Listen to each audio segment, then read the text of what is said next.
This training will cover how to analyze your test score and education data in Excel using pivot tables. This first training is going to talk about the first 6 topics. So why to use a pivot table through the pivot table logic. You all should have been provided with this document, how to create pivot tables for data analysis, as well as dummy data. As we walk through the training, I'll be using the dummy data, which you can also use to get comfortable with how to create pivot tables and do the data analysis. You can also use your own data set if you would prefer, and the skills should transfer. We're going to close this out, and then we're going to look at the data.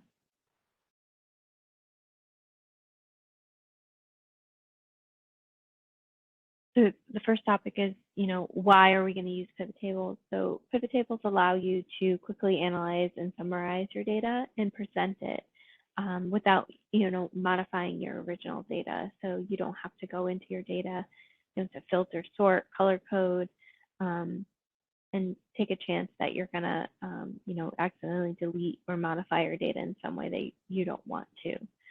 So this is kind of a clean, easy way to analyze your data and keep track of what you're doing. So the first step before you go ahead and create your pivot table is you want to make sure you understand your data set. So whatever data you have, you want to look through the data and make sure you understand what all the fields are, what are the data elements, and how the data is constructed. So in this case, this data set actually has what we call duplicated data. So that means that the student and the teacher are included in the data multiple times. So for example, you'll see in line 2, 3, 4, 5, you'll see the student name Allison Beach, and we know this is the same student because they have the same ID number. So this student is included in this data set 3 times. And when we scroll over, we'll see that the student is enrolled in 3 different courses with 3 different teachers. So that's why they're included 3 times. It really just depends on how your school schedules students. So this may or may not be an issue for your school. So we're going to just have to be aware that our data is duplicated. So you're going to want to check that out before you get too deep into your data analysis, because you wouldn't want to count this student 3 times when you're looking, for example, at how many 5th graders passed the test or didn't pass the test. So we're going to just walk through the data elements here so you can kind of understand what we're looking at. So the first one is school. The student school is listed. Then you have a random ID. It would be student ID number, student last name, student first name, gender, race, ethnicity, if the student is reduced lunch, if the student is ELL, English language learner, if the student is SWD, a student with disability, student is gifted or not. We also have the primary exceptionality for the students with disabilities. So you could look to see which specific disability the student has. Also, student grade level. We have the course description. We have the course codes. We have the section number, semester 1 course grade, semester 2 course grade.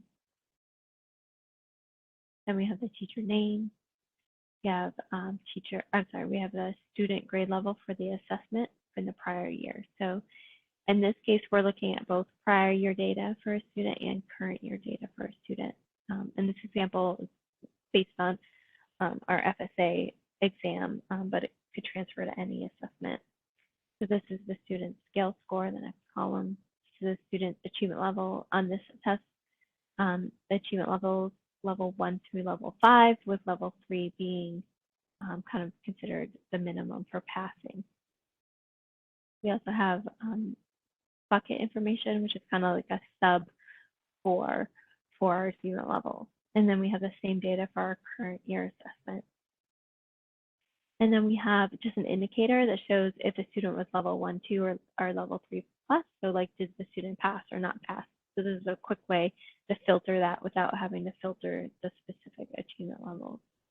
And then we have whether or not the student earned a learning gain. And learning gain is just an indicator of growth. Did the student make improvement from prior year to current year?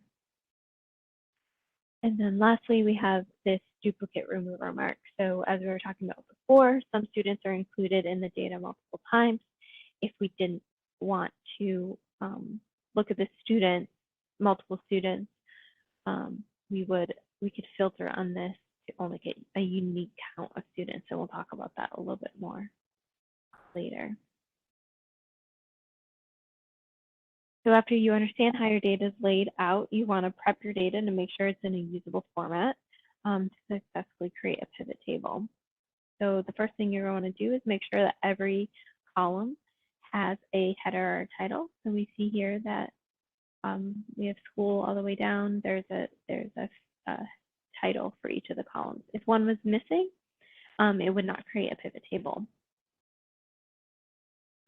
Also, we want to make sure that your numbers are formatted as either number or general. So you can, if you click on a number in your data set, and you look up here, you can see it's general, and you can see you can change that. So you want to make sure it's number or general, or your pivot tables may not calculate percentages and things like that correctly.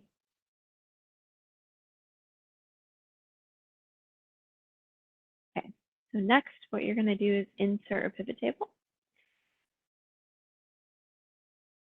So you can just select anywhere in your data. Generally, I like to do cell A1 just because it's the first cell in the data set, and it will make sure that you're picking up all of your data.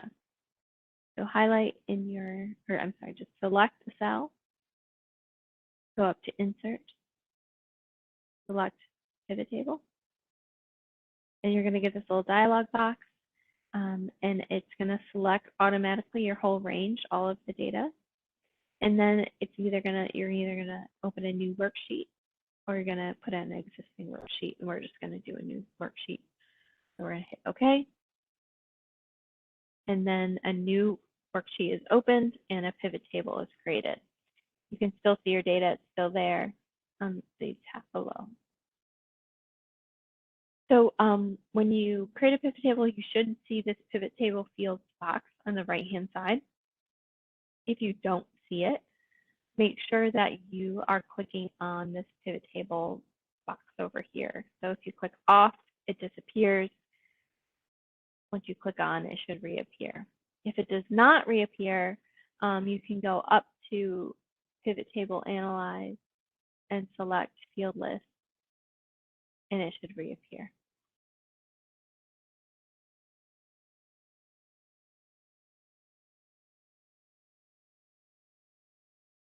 And so you have successfully created a pivot table, and now we're just going to talk about some basics on how to generate the data. And we will, in the next training, we'll go into really specific examples on how to create pivot tables for this data. So the pivot table fields, you'll see this list of names. So that's actually your column headers. So that's why the column headers are so important, because that tells you what the field is called. And then you're able to pull these names into one of these 4 boxes.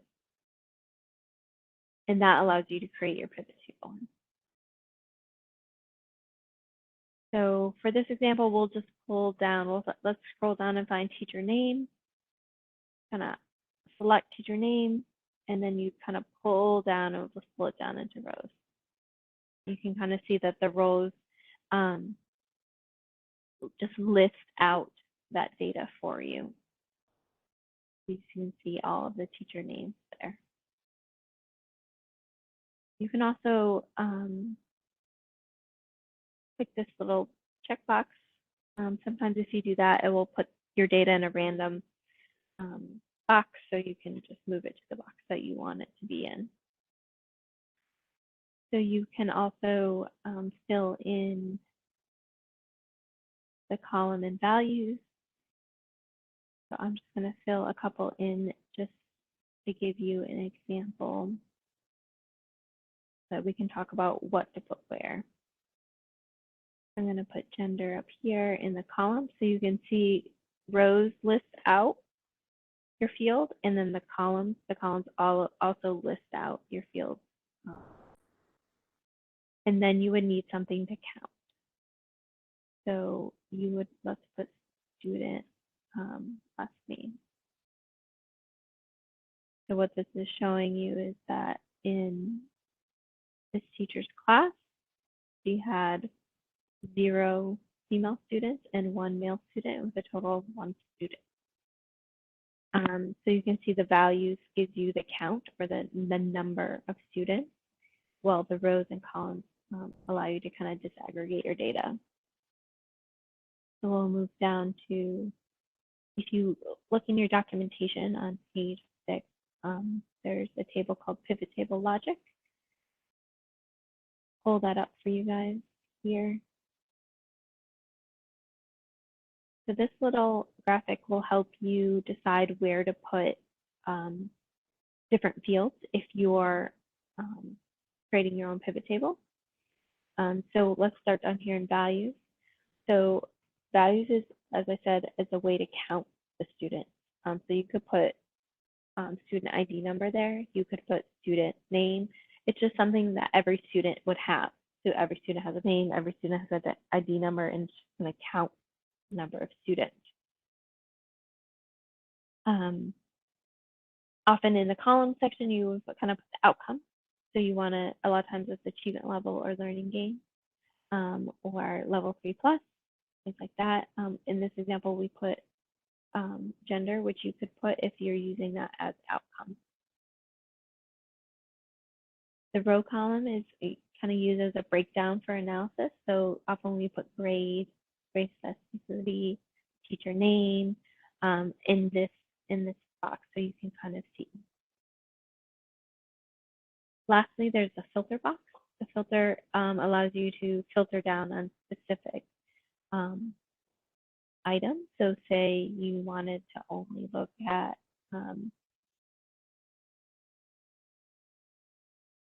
students who were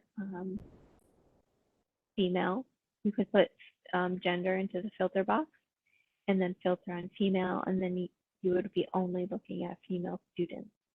So we'll go through some examples of that in the next training to really solidify, which fields go in which box. But really, you can experiment. You just kind of have to understand your data enough to know what you're looking at, and that's why we're going to go over some specific examples in the next training, so that you can get comfortable with creating pivot tables.